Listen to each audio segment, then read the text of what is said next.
রিফাত সাহেবের সামনে এসে দাঁড়িয়ে বলল, ভুল করে ফেললি, তুই আমাকে ডেকে অনেক বড় ভুল করলি। আমি মৃত ছিলাম, ভালোই ছিলাম, জাগিয়ে দিবি। রিফাত সাহেব থর থর করে কাঁপছে, ভয়ে তার শরীরের সমস্ত লোম দাঁড়িয়ে গেল। তিনি লক্ষ্য করলেন ধীরে ধীরে অবয়বটা আরো দানবীয় আকার ধারণ করল, আর খুব দ্রুত এসে রিফাত সাহেবের শরীরে প্রবেশ করে বলে উঠল, দুনিয়া।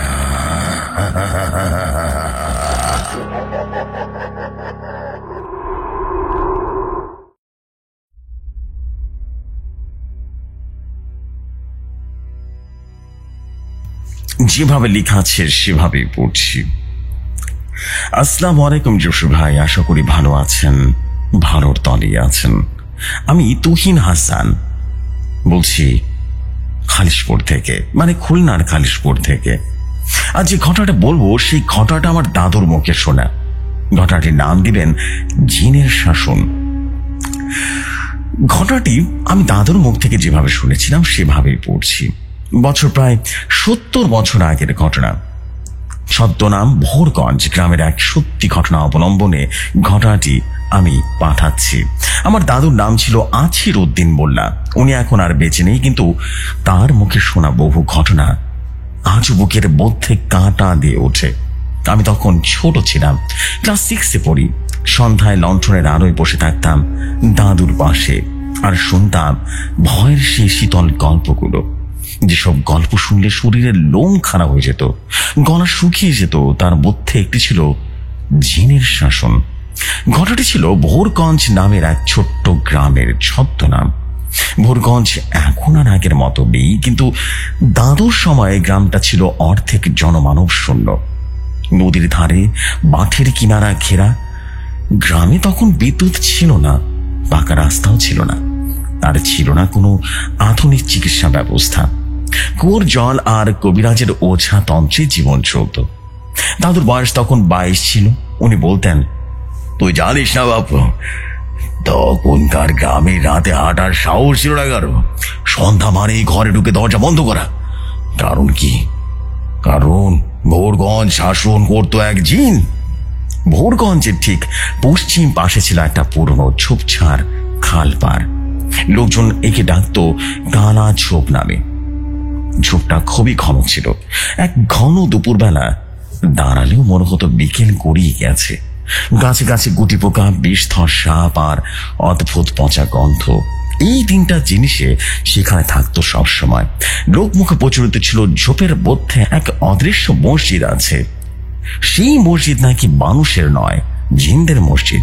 কারো সাহস ছিল না সেখানে ঢোকার। তবে ঘটনাটা শুরু হয়েছিল 1953 সালের এক ভাদ্র মাসের রাতে। মুন্সি কাসিম ছিল গ্রামের মুরব্বী।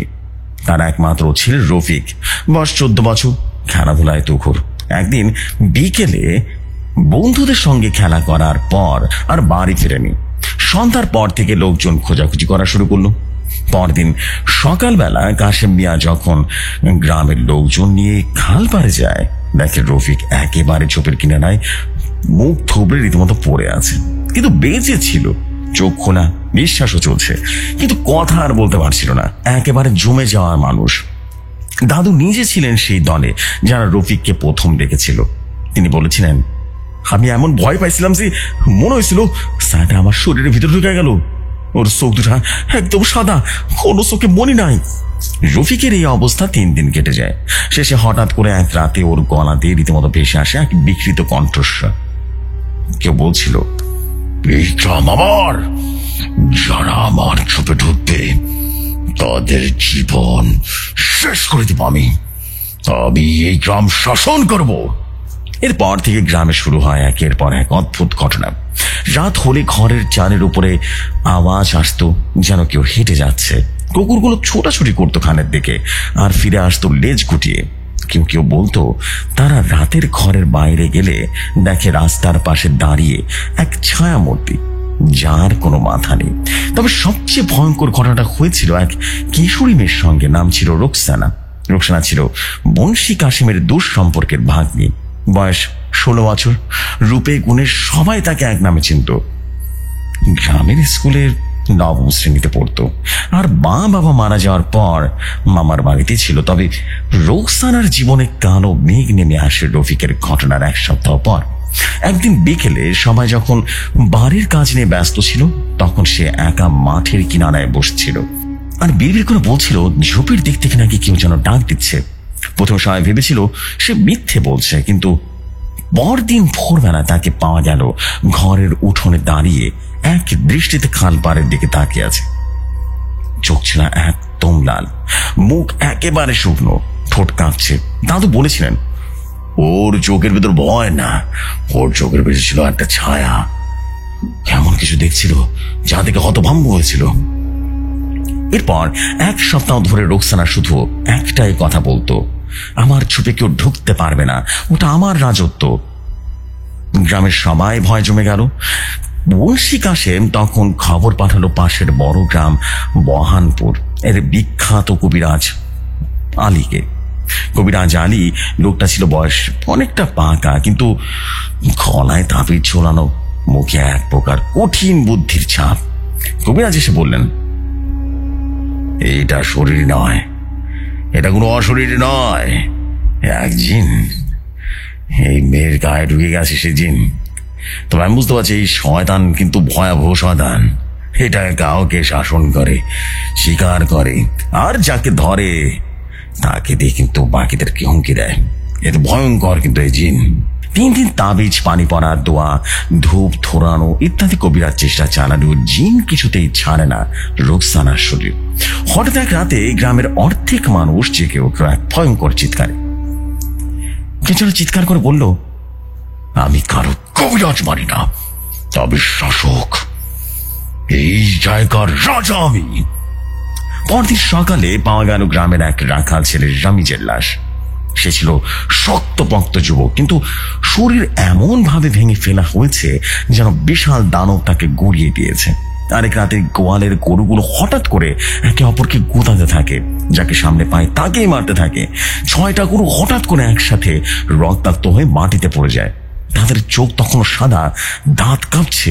গ্রামের লোক বলল, এইটা কোনো পশুর কাজ নয়, এটা ওই জিনের কাজ, এটা জিনের কাজ, সবকিছু দখল করছে, সব দখল করছে। আলী কবিরাজ এবার বলে উঠল, এই জিন আগের কোন সময় গ্রাম থেকে তাড়ানো হয়েছিল, কিন্তু ফেরত এসেছে প্রতিশোধ নিতে, বুঝতে পেরেছ?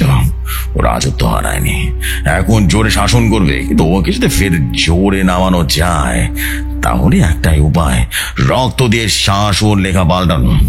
এই শাসন নাকি গ্রামের এক পুরনো গাছের গুড়িতে খোদাই করে লেখা আছে। কেউ তা দেখতো না, কিন্তু কবিরাজ বলছিল, আমি দেখেছি, কারণ আমি এদেরকে আগে থেকে চিনি। রাত 3টায় মাটির নিচে চাপা পড়ে থাকা এক পুরনো গুড়ি খুঁড়ে বের করা হলো, এবং তাতে দেখা যায় সেখানে লেখা আছে, এখানে আমি রাজা আবু ইলজাজ, এই ভূমি আমার শাসন, মানুষকে আমি বশ করব, কাউকে ছাড়বো না। এই শিলালিপি জিন নিজেই বানিয়ে রেখেছিল। দাদু বলেছিলেন, এই নামটা শুনে আমি হাতকে উঠেছিলাম, জানিস, কারণ অনেক আগে আমার দাদা, মানে আমার দাদুর দাদার কথা বলছেন, একবার এই নামের এক ভয়ঙ্কর জিনের কথা বলেছিলেন। সে এক সময় শয়তানি কালো জাদুর মাধ্যমে মসজিদ ঘিরে একটা গোত্র বানিয়েছিল। তবে মুসলিমরা একসাথে বিড়ে মিশে তাকে তাড়িয়ে দেয়, কিন্তু ওর আত্মা ছিল মাটির নিচে চাপা। আবু ইলজাজের আত্মা বেঁচেছিল, আর এতদিন পরে সে আত্মা এখন রফিক আর রোকসানার শরীরে হয়ে পুরো গ্রামের রীতিমতো শাসন চালাচ্ছে। দাদু বলেন, সেই রাতটা ছিল তার জীবনের সবচাইতে ভয়ঙ্কর রাত। কবিরাজ আলী 7টা লোক নিয়ে ঝুপে গিয়ে শুরু করলেন এক শক্তিশালী তাবিজ কাটার যজ্ঞ।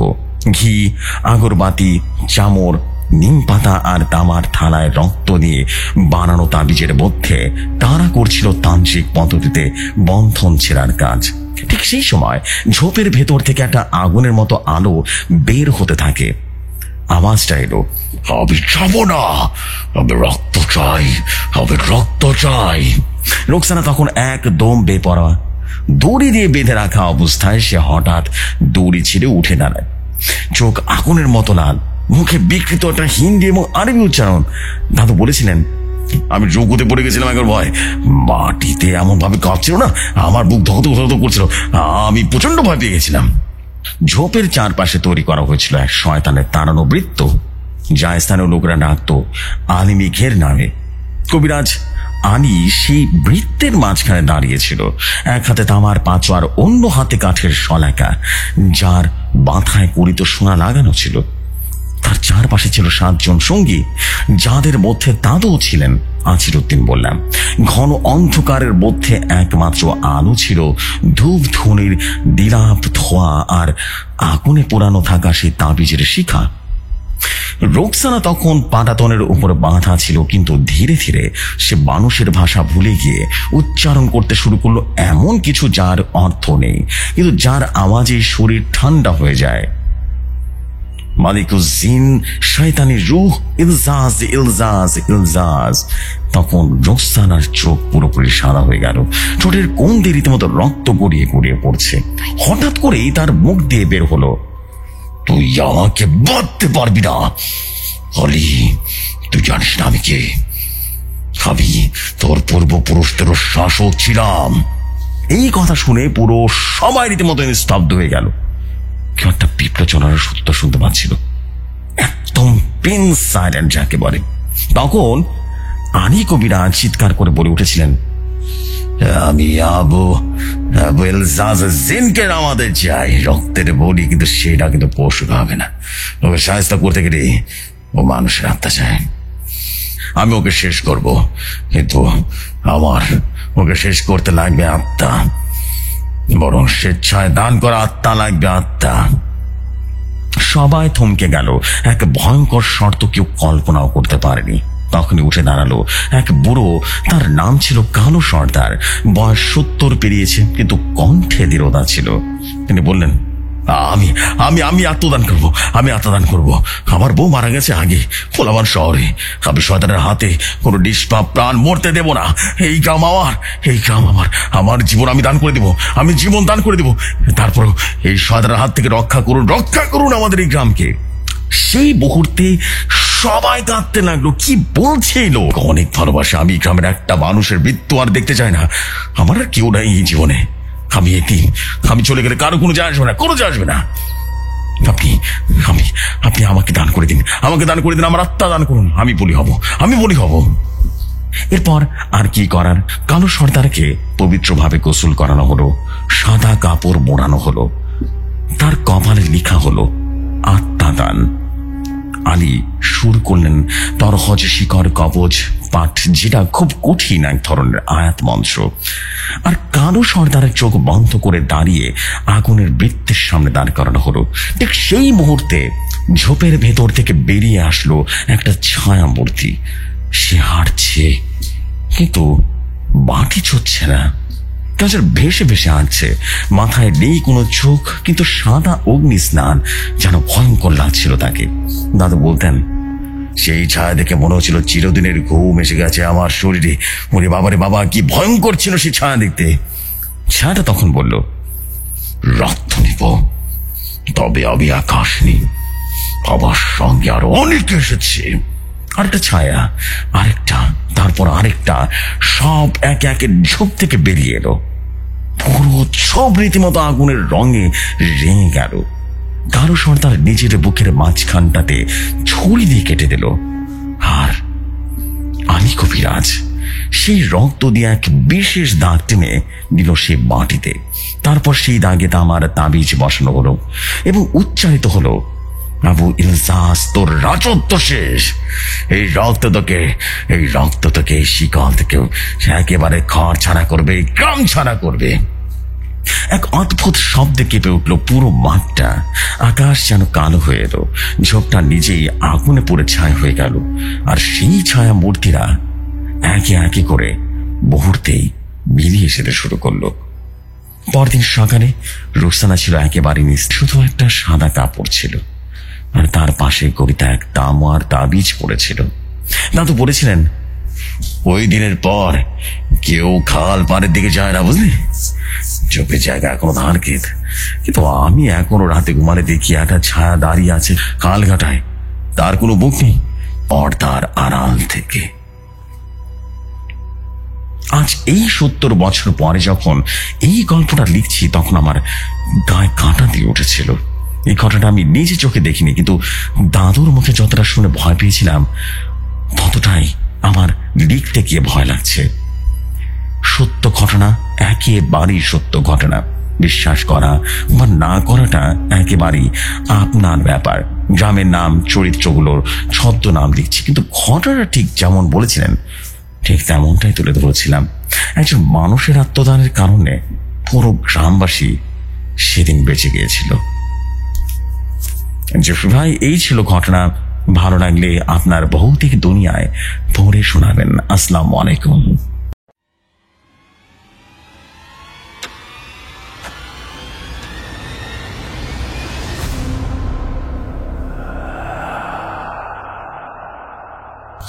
Walaikum assalam. Oh my God. What a beautiful story. The story of beauty. বলতেই হবে, কান্ডন দাঁড়িয়ে গেছে, বিশ্বাস করুন, কান্ডন দাঁড়িয়ে গেছে। Oh my God. Oh, this is basically অনেক বেশি জোস একটা স্টোরি ছিল। খুবই মর্মান্তিক, কিন্তু খুবই ক্রিপস আউট, মানে খুবই চমৎকার টাইপের একটা স্টোরি ছিল। Wow wow, this is wow story ছিল ভাই। তুহিন ভাই, আপনার এই স্টোরিটা আমি কি বলবো, মানে আমি যতক্ষণ পড়ছিলাম ততক্ষণ কেমন যেন গায়ে গাটা দিয়ে উঠছিল বারবার। অসম্ভব রকম সুন্দর স্টোরি ছিল ভাই। আপনাকে অভিবাদন। আপনার স্টোরিটা কিন্তু আজকে শেয়ার করে দিলাম। আপনি অনেক আগেই পাঠিয়েছিলেন আমাকে, বাট ওই যে বললাম যে আমার সময় আসলে করে উঠতে পারছিলাম না এপিসোড দিতে। সো ইনশাল্লাহ এখন থেকে আমার চেষ্টা থাকবে সবসময় আপনাদের সাথে থাকার, দারুণ দারুণ সব স্টোরি আপনাদেরকে শোনানোর। অ্যান্ড আমি সবসময় চেষ্টা করি, এখনো চেষ্টা করছি, সামনেও চেষ্টা করবো। আপনাদের সবাইকে ধন্যবাদ। এই স্টোরি যারা যারা শুনেছেন তারা প্লিজ কমেন্ট করবেন, অ্যান্ড অবশ্যই রিকোয়েস্ট থাকবে নিজ নিজ জায়গা থেকে শেয়ার করে দেবেন। So this is the fact. আমি আসলে অনেক বেশি আনন্দিত হচ্ছে যে এত ভালো ভালো স্টোরি পাচ্ছি। মানে আমার যেন প্রাণটা জুড়িয়ে যাচ্ছে। আমি যেমন স্টোরি চাই, আসলে যেমন শুনতে পছন্দ করি, সেগুলো যেন আমার চোখের সামনে নিয়ে আসা হচ্ছে। মানে ব্যাপারটা অসম ছিল ম্যান। আমি আসলে কিভাবে বোঝাবো, I don't have any idea.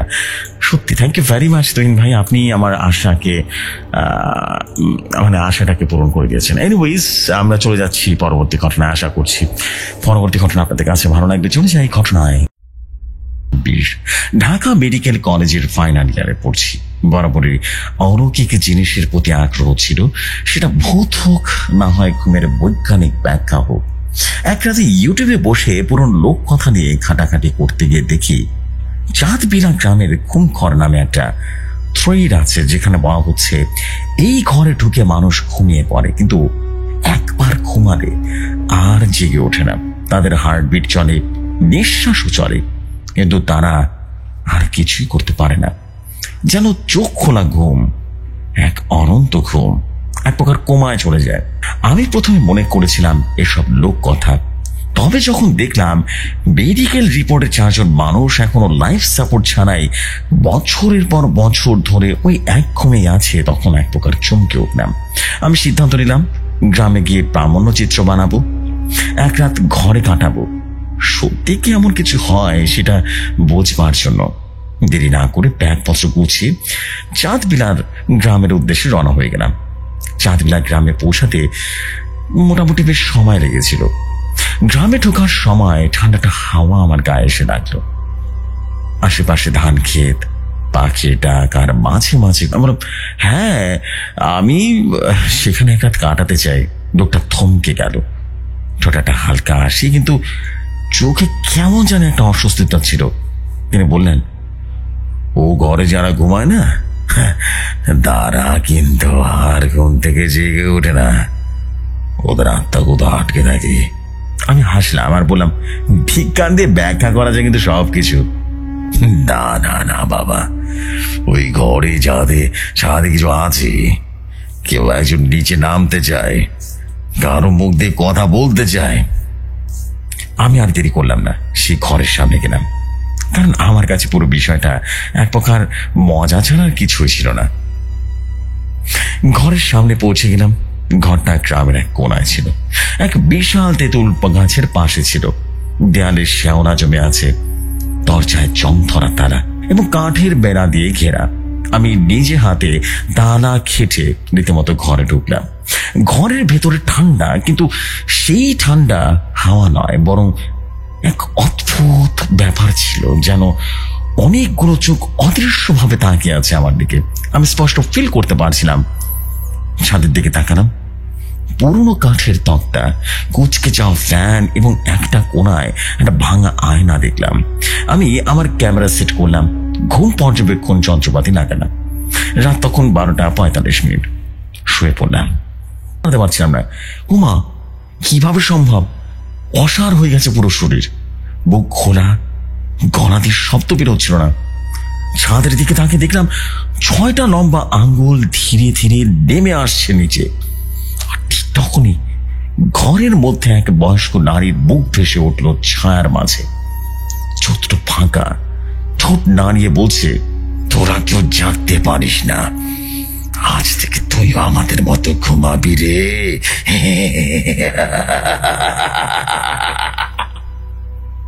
আমি চোখ বন্ধ করতে চাইলাম, but it was too late.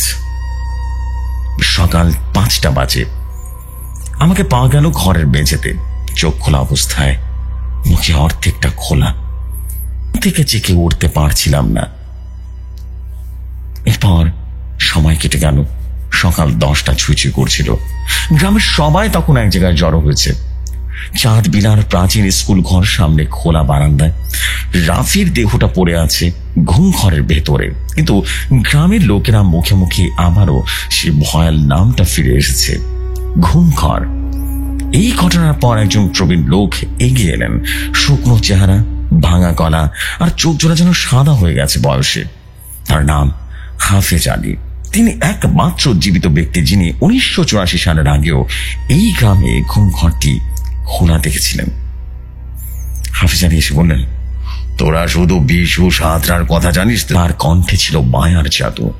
নদীর ধারে বসে বিড়ার ভাজিয়ে গান করতেন সন্ধ্যা বেলায়। তবে রানীবাইয়ের গান শুধু গান ছিল না, লোকমুখে ছড়িয়ে পড়ে রানীবাই মানুষের স্বপ্নে ঢুকে যেতে পারতেন। ঘুমের মধ্যে তার গান গাওয়া যেত, আর জেগে থাকা মানুষও ঘুমিয়ে পড়তো। তার গান শুরু হলে নাকি পাশের ঘরেও সবাই হঠাৎ নিঃশব্দে ঘুমিয়ে যেত, চোখ খোলা রেখে ঘুমিয়ে যেত। তখন গ্রামে 5 জন লোক এই ঘটনার শিকার হয়, ঘুমিয়ে পড়ে আর জাগতে পারে না। এরপর একদিন সন্ধ্যায় হঠাৎ করে রানীবা উধাও হয়ে যায়। গ্রামের কিছু লোক তাকে শেষবার দেখে চাঁদ বিলা পুরনো স্কুল ঘরের পেছনে একটা ছোট্ট ঘরের দিকে হেঁটে যেতে, যেখানে এখন ঘুম ঘর নামে পরিচিত সেই ঘরটি। রাতেই সেই ঘর থেকে ধোঁয়া উঠতে দেখা যায়, আর সকাল হলে দেখা যায় ঘরের ভেতরে কেউ নেই, কিন্তু বাতাসে এক ধরনের শীতল মিঠে সুর যেন ভেসে আসে। একজন বলে, ঘুম ঘরে তোমাকে স্বাগতম, আর জেগে থাকো আমার সাথে। এবার আসি 1984 সালের বিশু সাঁতরার ঘটনা। বিশু ছিলেন লোক গানের গায়ক। হঠাৎ করে তার গলায় এক অদ্ভুত সমস্যা দেখা দেয়। কোনো সুর গাইতে পারছেন না, শুধু গলার ভিতরে এক চাপ অনুভব করছিলেন। তখনও ঘুম ঘরের গল্প মানুষ ভুলতে শুরু করেছিল। এক রাতে স্ত্রীর সঙ্গে ঝগড়ার পর বিশু বলে উঠেছিলেন, আমি সেই ঘুম ঘরে এক রাত কাটাবো, দেখি সত্যি কি হয়। সেই ছিল তার শেষ কথা। সকালে পাওয়া গেলে তাকে চোখ খোলা অবস্থায়, মুখ আধা খোলা, দৃষ্টি সিলিং এর দিকে, আর ঠোঁট একেবারে নড়ছিল, যেন কাউকে ডাকতে চাচ্ছে। তার স্ত্রী বলেছিল ও ছাড়া কাউকে দেখছিল, এমন কিছু যেটা ঘরের সিলিং থেকে রীতিমতো নিচে নামছিল ধীরে ধীরে। ঘরের সিলিং এর একটা কাঠ তখন স্পষ্ট দেখা যেত, 6টি লম্বা ছাপ, যেন কারো আঙ্গুল প্রতিদিন নিচে নামছে। তারপর একে একে আরো 3 জন ওই ঘরে রাত কাটাতে চেয়েছিলেন, তারা আর কেউ ফেরেনি। তাদের সবাইকে এক জায়গায় রাখা হয় ঘরের পেছনে কুড়ে ঘরে। তারা এখনো বেঁচে আছেন, নিঃশ্বাস নেয়, চোখ খোলা, কিন্তু সাড়া নেই। ঘটনার কয়েকদিন পর একজন ইউটিউব জার্নালিস্ট রাফির ক্যামেরা উদ্ধার করেন। ক্যামেরার শেষ দৃশ্যে দেখা যায় রাত 3:13 ঘরের কোনায় এক অদ্ভুত ছায়া ঘন হয়ে উঠছে। তারপর ছাদ থেকে ধীরে ধীরে 6টা অস্থির আঙ্গুল রীতিমতো নেমে আসছে। রাফির গলার কাছে গিয়ে থেমে যায়। ঠিক তখনই তার মুখটা রীতিমতো খুলে যায়, কিন্তু বের হয় না তার নিজের কণ্ঠস্বর, বরং এক ফিসফিসে নারী কণ্ঠস্বর, খুব পরিচিত সেই কণ্ঠস্বর। এবার তোর পালা, ঘুমানোর পালা, চিরদিনের ঘুম। ঘর পরিষ্কার করতে গিয়ে একজন স্থানীয় কর্মী খুঁজে পায় এক পুরনো নোটবুক। পাতায় পাতায় লেখা, ঘুমের ছায়া ছড়িয়ে দাও, যেই না চোখ বন্ধ করে সেও তোমার গান গাইবে, সে জেগে থেকেও ঘুমাবে, কথা বলবে তোমার গলায়, তুমি বেঁচে থাকবে অন্যের ঠোঁটে। সেখানে নিচে লেখা আছে রানীবাই, 1962। ঘটনার পর গ্রামের লোকেরা ঘরের চারপাশে বেড়া দিয়ে দেয়। ঘরের সামনে লেখা হয় নতুন করে, এই ঘরে কেউ জাগে না, যদি ঢোকো তাহলে চিরদিনের জন্য ঘুমিয়ে পড়বে। কিছু কিছু জিনিস শেষ হয় না। রাতের গভীরে কেউ কেউ বলে এখনো ঘরের পেছনে পথ দিয়ে হেরে যায়, দেখা যায় সে লাল শাড়ি পরা নারীকে, যার ঠোঁটে একটা গান, ঘুম আসে না চোখে আমার, কেউ কি ঘুম পাড়াবে? কিন্তু একটা খবর মুখে মুখে ছড়িয়ে পড়ে, রাফির ক্যামেরা আরেকটা রেকর্ড হয়ে গেছে, যা কেউ এখনো দেখতে সাহস পায়নি। এতদিনের ঘটনার পর একদিন চুপি চুপি সেই ক্যামেরার মেমোরি কার্ড হাতে নেয় একজন ছেলে মেয়ে। তারা দুজনেই ঢাকা ইউনিভার্সিটির ফিল্ম অ্যান্ড ফিলোসফি নিয়ে পড়ে। নাম তাদের সায়েম এবং মিথিলা। তাদের আগ্রহ একটাই, এই ঘুমঘর যদি সত্যি হয় তাহলে ঘুমটাই কি আসল মৃত্যু? সাইম বসে আছে মিথিলার রুমে, কম্পিউটারে রাফির ক্যামেরার ভিডিও চলছে। রাত 3:15। ঘরের সিলিং থেকে একটা ধীরে ধীরে ছায়া নামছে। সেই ছায়া এবার মেঝেতে গলে পড়ল, কিন্তু এবার ক্যামেরাটা নতুন কিছু রেকর্ড করেছে। ভয়ের মধ্যে রাফিও হয়তো নিজে নড়তে থাকা আঙ্গুল দিয়ে পকেট থেকে একটা ছোট্ট তাবিজ বের করে ফেলেছিল। ঠিক তখনই সে ছায়া থমকে যায়। নারী কণ্ঠ হঠাৎ করে থেমে গিয়ে বলে, এই ঘুম আমার ছিল, তুই আমার থেকে কিছুটা নিয়েছিস। তারপর এক মুহূর্তে ক্যামেরাটা বন্ধ হয়ে যায়। মিথিলা ফিসফিস করে বলে, সাইম, ওই তাবিজটা যদি এখনো শরীরে থাকে আমরা কি সেটা নিতে পারি? সাইম আর মিথিলা গ্রামে যায় এবং গোপনে মজিদ মাস্টারকে বলে তারা এসেছে রাফির দেহ দেখতে। কোনো বৈজ্ঞানিক গবেষণার জন্য নয়, বরং শুধু শেষ দেখা। মজিদ মাস্টার অনিচ্ছা সত্ত্বেও নিয়ে যান সেই পেছনের কুড়ে ঘরে, যেখানে বিশু, রাফি আরো 3 জন এখনো চোখ খোলা, নাড়াচাড়া না করে শুয়ে আছে। রাফির শরীরটা একটু নড়ে চড়ে উঠল, গলার শিরা কাঁপছিল। মিথিলা অল্প গলায় বলল, তাবিজটা আমার নিচে বুকের কাছে, সে তাবিজটা। সাইম তার বুকের কাছে হাত দিতে তীব্র ঠান্ডা হাতের একটা স্পর্শ বুঝতে পারলো। ঘরটা যেন মুহূর্তে কেঁপে উঠল। এক নারী রীতিমতো ভেসে আসলো। চারপাশ থেকে কেমন যেন একটা অদ্ভুত শব্দ আসলো। এখন তোমরা জাগিয়ে দিতে চাও? ঘুমের থেকে ভয়ঙ্কর জাগরণ তোমাদের জন্য অপেক্ষা করছে। সাইম তাবিজটা টেনে বের করে ফেলতে রাফির চোখ দুটো অদ্ভুত ভাবে কেঁপে ওঠে, কিন্তু এবার সে নিজের কণ্ঠে বলে উঠল, পালাও। তারা গ্রাম ছেড়ে বেরিয়ে পড়ে। তবে তারা জানে এই ঘরের ইতিহাস কিছু একটা আছে যা এখনো মানুষ জানে না। তারা তাবিজটা নিয়ে ফিরে আসে ঢাকায় এবং এক পুরনো চট্টগ্রাম গবেষক মাওলানা হাফিজুর রহমান, যিনি তান্ত্রিক এবং ঘুম বিষয়ক রহস্য নিয়ে বহু গবেষণা করেছেন, তার কাছে নিয়ে যায়। তিনি তাবিজটা দেখে বললেন, এটা কোনো সাধারণ তাবিজ না, এটা নিদ্রা নগরী সিল, যার উপরে সিল করে সেই ঘুমের সীমা কিন্তু পার করে যায়, আর আত্মা কিন্তু চলে যায় ওই পাথরের বৃত্তে। বুঝতে পেরেছ? ভয়ঙ্কর জিনিসটা। আর এইটি আত্মা সবার ঘরে ঘরে ঢুকে ঢুকে কথা বলে, সেটা হচ্ছে রানীবাই। ঘুম ঘরের ঘটনা নিয়ে একটা তথ্যচিত্র বানানো শুরু করে সায়েম এবং মিথিলা। তবে মিথিলার মধ্যে কিছু একটা অদ্ভুত লক্ষণ দেখা যেতে শুরু করলো। সে মাঝ রাতে হঠাৎ ঘুম থেকে উঠে আয়নার সামনে দাঁড়িয়ে থাকে। আবার একদিন ক্যামেরার সামনে দাঁড়িয়ে সে নিজের ঠোঁট নাড়িয়ে বলে, তারা এখনো জেগে আছে, কিন্তু তারা ঘুমাচ্ছে, এখন আমার পালা। সায়েম রীতিমতো হতভম্ব হয়ে যায়। এক রাতে সে মিথিলাকে দেখে একা একা বসে বসে কাঁদছে। জিজ্ঞেস করতেই সে বুক তুলে বলল, তুই জানিস না এই ঘরটা এখন আমাদের ভেতরে? আমি হাঁটতে হাঁটতে ঘরে ছাদ হয়ে গেছি, তারপর সে চুপচাপ নিজের কপালে হাত দিয়ে চাপ দেয় আর বলে, জানি ভাই আমাকে বেছে নিয়েছে, এবার আমাকে ঘুম পাড়িয়ে দেবে। গ্রামের বাইরে নতুন এক রাস্তা তৈরি হয়েছে। এক মোটরসাইকেল আরোহী রাস্তা হারিয়ে চাঁদ বিলার দিকে ঢুকে পড়ল। রাত তখন 3:30। সে ফোনে কারোর সঙ্গে কথা বলছিল। হঠাৎ তার চোখে ঘরে কেউ জাগে না, কেউ জাগলে সে ঘর হয়ে যায়। যে সময় এই ছিল আমার লেখা গল্প, সম্পূর্ণ আমার নিজের লেখা গল্প। আশা করছি গল্পটি ভালো লাগবে, পড়ে শোনাবেন। আমি রাফি বলছিলাম, মাগুরা থেকে।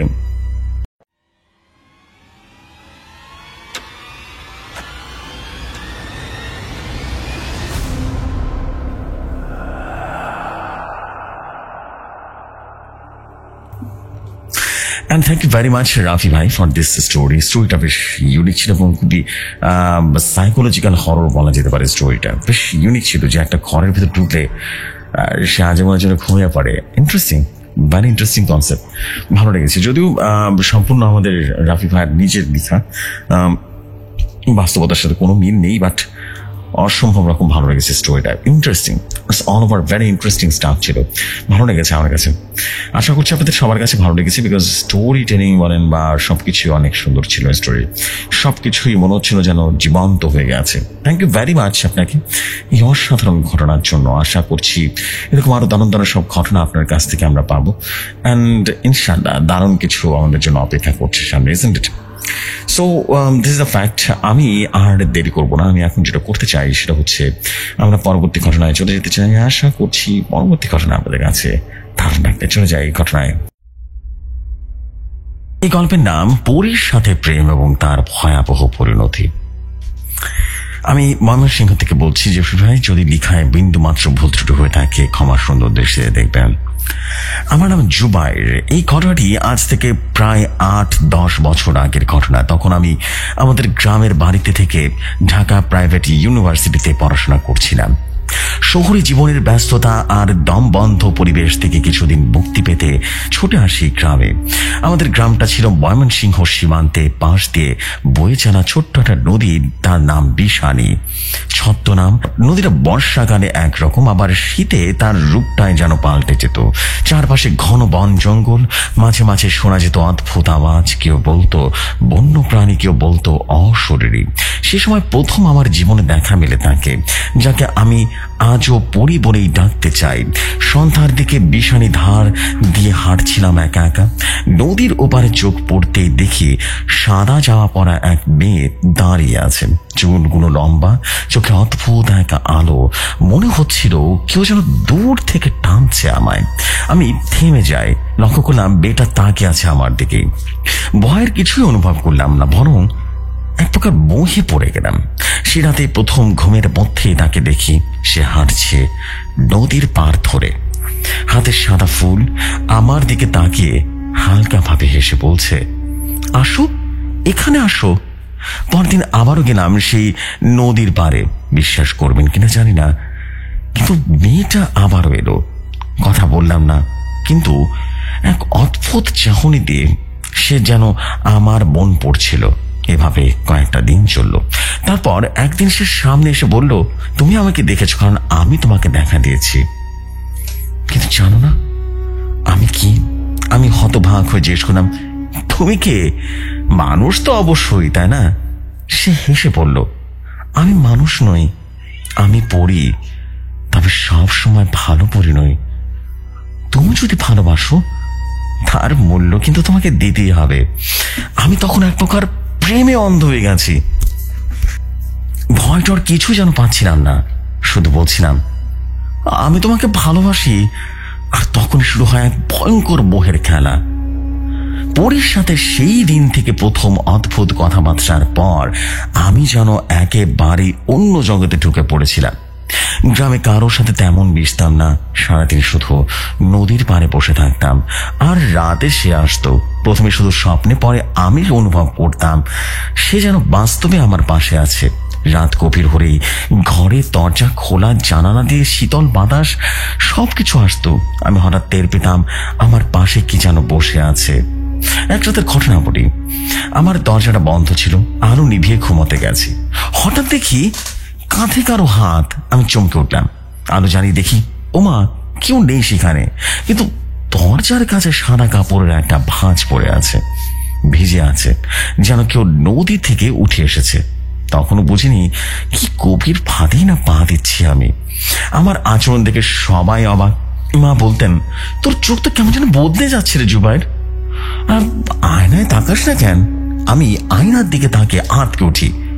চোখ মুখ লাল হয়ে গেছে, গায়ের রং ফ্যাকাশে হয়ে গেছে, কিন্তু আমি বুঝতে পারছিলাম না আমি কি ভালোবাসায় ডুবে যাচ্ছি নাকি ধীরে ধীরে মরছি।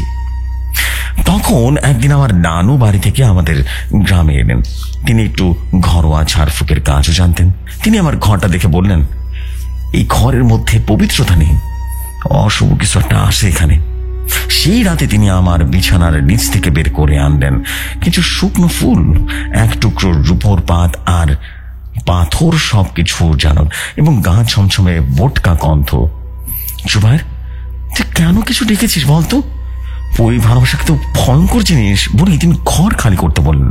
আমি কিছুই বললাম না, কিন্তু ভেতরে ভেতরে একটা ভয় ধরছিল। বুড়ির প্রেম কি সত্যি ভয়ঙ্কর? এরপর কয়েক রাত গেল ঠিকঠাক। আমি চেষ্টা করলাম পরীর সাথে আর দেখা না করতে। নদীর পাড়ে যায়নি, কিন্তু পরী কি তা মেনে নেবে? না না না। এক রাতে হঠাৎ ঘুম ভেঙে দেখি জানালা খোলা, বাতাস শো শো করে ঢুকছে। চোখ খুলে দেখি ঘরের কোনায় দাঁড়িয়ে একটা সাদা অবব, চুলগুলো লম্বা, চোখে আগুনের মতো আলো। সে আমাকে বলল, তুমি আমাকে এড়িয়ে যাচ্ছ তাই না? আমি কিছু বলার আগে সে আমার দিকে তাকিয়ে এগিয়ে গেল। আমার শরীর যেন কাঁপছিল। সে আমার কপালে হাত রাখলো, বলল, ভালোবাসার তার মূল্য কিন্তু দিতে হবে। এবার শুরু হোক। সে রাতে শুরু হয় আমার দুঃস্বপ্নের নতুন অধ্যায়। পরদিন সকালে শুনলাম আমাদের গ্রামের বাঁচিপাড়ার এক হাসিম চাচা নাকি নদীতে ডুবে মারা গেছে। সবাই অবাক, কারণ তিনি বহু বছর ধরে নদীতে নৌকা চালান। এমন কোন লোক কখনো সে ডুবে যাবে জলে, এটা ভাবাই যায় না। তার চোখগুলো ছিল খোলা আর ঠোঁটে জমে থাকা এক অদ্ভুত হাসি। কেউ বলল, পরী নদীতে কাউকে টেনে নিয়ে গেছে। এক বৃদ্ধ ফিসফিস করে বলছিলেন, তোর ঘরে সে মেয়েটারে বেটা ওই শুদ্ধ পড়ি না, ওর রক্ত পিপাসা অশরীরই। অবশেষে গ্রামের পুরনো কবিরাজ আব্দুল হাকিমকে খবর দিল মা। তিনি এলেন সন্ধ্যায়। আমার মুখের দিকে তাকিয়ে বললেন, এই ছেলে প্রেমের নামে তার আত্মাকে বিক্রি করে দিয়েছে। এই কেমন সময়ের অপেক্ষা, তার বাঁচিতে বাঁচবে না। আমার মা তার কথা শুনে রীতিমতো কান্না করে দিলেন। এরপর তিনি ধূপ, ধুনো, কাঁচা হলুদ, কলা, সিঁদুর এবং আরো কিছু পুরনো সুরার বোতল দিয়ে একটা অদ্ভুত তান্ত্রিক পদ্ধতি শুরু করলেন। তবে যেই মুহূর্তে তিনি আমার মাথার উপরে হাত দিলেন, ঘরের বাতাস জমাট বাঁধা শুরু হলো। বাতি নিভে গেল, জানালার কাঁচ ভেঙে পড়ল, আর দরজার বাইরে কে যেন বিকট আওয়াজে চিৎকার করলো। সে বলল, ও আমার, আমি ওকে নিয়ে যাব। আব্দুল হাকিম বেশ ভয় পেয়ে গেলেন। তিনি বললেন, ওটা পড়ি না রে, ওরা এক ডাইনি, যার ভালোবাসা মানে কিন্তু মৃত্যু পরীর রূপে থাকে। সেই রাতে আমি বুঝতে পারছিলাম আমি ভালোবাসিনি কোনো মানুষকে, আমি ডেকে নিয়েছিলাম অভিশাপ রমণীকে, যার আত্মা নদীর খনিতে আটকে ছিল বহু বছর ধরে। তার প্রেম মানে নিজেকে বিলিয়ে দেওয়া, আর আমি রাজি হয়েছিলাম। তবে সে রাজি ছিল না আমাকে ছেড়ে দিতে। আব্দুল হাকিম কবিরাজ সেই রাতের ভয়ঙ্কর পরিস্থিতি পরে আমার আর ঘরে থাকতে চাইলেন না। শুধু বললেন, এই ঘরে আর আমি পা দেবো না। ওর উপর যেটা চেপে পড়েছে না, সেটা পড়ি না, একটা বন্দি আত্মা। সে প্রেম চায়, কিন্তু বিনিময়ে কিন্তু জীবনও চায়। এ ভয়ঙ্কর। আমি তখন খুব বিপর্যস্ত, মনের ভিতরে এক ধরনের দ্বিধা। আমি কি তাকে সত্যি ভালোবেসেছিলাম, নাকি আমি নিজের সর্বনাশ ডেকে এনেছি? তারপর যা ঘটলো তা যেন দুঃস্বপ্নের চেয়েও কম কিছু ছিল না। সেই সপ্তাহে আমার গ্রামে শুরু হয় অদ্ভুত এক মৃত্যুর ধারা। মধু গরুর রাখাল হঠাৎ এক রাতে গরুর গোয়ালে রীতিমতো মরে পড়ে থাকলো। মুখ বিকৃত, চোখ খোলা, জিহ্বা বাইরে বেরিয়ে আসছে, আর মুখ দিয়ে রক্ত কলকল করে পড়ছে। 2 নম্বর ছিল বিপ্লব, আমার বন্ধু, যে কিনা একদিন আমার সামনে বসে পরিপ্রসঙ্গে ঠাট্টা করছিল। সে নদীতে নেমে মাছ ধরতে গিয়ে নিখোঁজ হয়ে যায়। 3 দিন পর তার মৃতদেহটা পাওয়া গেল, কিন্তু মাথা নেই। 3 নম্বর আমার মামা মোর্শেদ, যিনি তাবিজ দিয়েছিলেন আমায় রক্ষা করতে, তিনি হঠাৎ এক রাতে ঘরে আগুন লেগে পড়ে মারা গেলেন। অথচ পরে তদন্ত করে জানা গেল ঘরের ভেতরে আগুন ধরানো কিছুই ছিল না। সবাই বলাবলি করছিল প্রতিশোধ নিচ্ছে। আমি কেমন যেন পাথর হয়ে যাচ্ছিলাম। খাওয়া দাওয়া ছেড়ে দিয়েছিলাম। আয়নায় নিজেকে দেখলে মনে হতো আমি নেই। আমার চোখে এক অদ্ভুত হাহাকার জমে উঠছিল। এক রাতে আমি আবারও নদীর পাড়ে গেলাম, শেষবারের মতো ওর মুখামুখি হতে। নদীর উপরে সে দাঁড়িয়ে, চুল এলোমেলো হয়ে গেছে, মুখে ভয়ঙ্কর হাসি, সাদা জমায় রীতিমতো রক্তের ছাপ। সে বলল, তুমি অন্যদের বলেছ আমি শয়তান, আমি পিশাচ। তুমি তো আমায় ভালোবেসে বলেছিলে, তাই না? এখন কেন দূরে সরে যাচ্ছ? আমি কাঁপতে কাঁপতে বললাম, তুমি যে আমার জীবনটা ধ্বংস করে দিচ্ছ। আমি তোমার প্রেম চাই না, আমি চাই না তুমি আমার জীবনে থাকো। সে যেন চোখ পাকিয়ে চিৎকার করে উঠল, তাহলে তুমি বাঁচবে না, কেউ বাঁচবে না। এই প্রেম শুধু আমার, আমি তোমাকে শেষ করেই তবে যাব। ওর চিৎকার এতটা ভয়ঙ্কর ছিল, আমার গায়ে কাঁটা দিয়ে উঠলো। আমি প্রচন্ড পরিমাণে ভয় পেয়ে গেলাম তার চিৎকারে, এবং আমি অজ্ঞান হয়ে যাই। পরদিন সকালে নিজেকে আবিষ্কার করি নদীর কিনারায়, গায়ে শুধু একটা চাদর, পায়ের কাছে একটা বার্তা লেখা, আমার প্রেম প্রত্যাখ্যান করলে জীবন ত্যাগ করতে হয়। আজ থেকে তুমি শুধুই আমার। আমার শরীরে সেই থেকে শুরু হয় দগদগে ঘা, জ্বর, দম বন্ধ হয়ে আসা অনুভব। ঢাকা মেডিকেলে চিকিৎসা করালাম, ডাক্তাররা কিছুই ধরতে পারলো না। সবাই বলল মানসিক সমস্যা, কিন্তু আমি জানতাম এইটা তার অভিশাপ। অবশেষে আমার মা গিয়েছিলেন নেত্রকোনার এক পাহাড়ি অঞ্চলে এক বৃদ্ধ তান্ত্রিকের কাছে, নাম জালাল ফকির। লোকটা কথা কম বলতো, কিন্তু গভীর ছিল চার চোখ। আমার দিকে তাকিয়ে বলছিল, এই ছেলে ভুল করেছে, কিন্তু আত্মা কিন্তু এখনো বেঁচে আছে। একটাই উপায়, ওকে প্রেমের স্মৃতি মুছে দিতে হবে। 3 রাতের এক তান্ত্রিক যজ্ঞ করলো এবং আমাকে ঘরের মাঝখানে বসানো হলো। চারপাশে পবিত্র পানি ছিটিয়ে দিল, তাবিজ, ধোয়া এবং ত্রিকোণাকৃতির একটা মন্ত্র করলো। সেই রাতে আমি অনুভব করলাম সে বলল, তুমি ভুল করছো জুবায়ের, আমাকে ভুলে গেলে তুমি পাথর হয়ে যাবে। আমি কান বন্ধ করেও যেন তার কণ্ঠ শুনতে পাচ্ছিলাম। সে মাথার ভেতরে ঢুকে পড়ছিল। আমি একটা সময় অজ্ঞান হয়ে যাই। পরদিন সকালে জালাল ফকির জানিয়েছিলেন, ওকে মাফ করে গেছে মেয়েটা, কিন্তু শেষ পর্যন্ত সে এক বন্দী আত্মা। সে প্রেম চেয়েছিল, কিন্তু এই জগৎ তাকে প্রেম দিতে পারেনি। গ্রামে ফেরার আগে একদিন রাতে নদীর পাড়ে গিয়ে দাঁড়ায়। চাঁদের আলোয় কেমন যেন জ্বলজ্বল করে। হঠাৎ নদীর পানিতে দেখা গেল তার ছায়া। সে একবার তাকালো, হাসলো, আর ধীরে ধীরে বিলিয়ে গেল জলে। সেই মুহূর্তে বুকের ভেতরটা ফাঁকা লাগছিল। হয়তো প্রেম সত্যি ছিল, কিন্তু তা ছিল নিষিদ্ধ। এই গল্পটা আমি অনেককে বলেছি, কিন্তু কেউ আমার কথা বিশ্বাস করেনি। জানি না আপনি বিশ্বাস করবেন কিনা। বিশ্বাস করা বা না করাটা আপনাদের ব্যাপার। এই গল্পটা আমি অনেককে বলার পর আমার নিজেরই আজ খুব ভয় লাগে, কারণ আমি জানি আমাকে দেখছে, দূর থেকে আড়ালে বসে বসে আমাকে নজর রাখছে। আমি যদি আবার ভুল করে তাকে ডেকে ফেলি, সে ফিরে আসবে আমার জীবনে। ভালোবাসা যদি ভুল আত্মার প্রতি হয়, শেষ পরিণতি কিন্তু ভয়ঙ্করই হয় তার। যে ভাই, এই ছিল ঘটনা। যদি ভালো লাগে তাহলে পড়ে শোনাবেন। লিখায় বিন্দু মাত্র ভুল ত্রুটি হলে ক্ষমা সুন্দর দৃষ্টিতে দেখবেন। এই প্রথম লিখছি আমার জীবনে পরীর ঘটনা, একদম রিয়েল স্টোরি। বাট হ্যাঁ, বিশ্বাস করা বা না করাটা সম্পূর্ণ আপনাদের ব্যাপার। আর বিশ্বাস যদি না হয়, আমার বন্ধু বান্ধবের কাছে খোঁজ নিতে পারেন, আমি আপনাকে প্রুফ দিয়ে দিতে পারবো। যে সব ভালো থাকবেন, ভালো রাখবেন আপনার চারপাশকে। আসসালামু আলাইকুম, শুভরাত্রি ভাইয়া।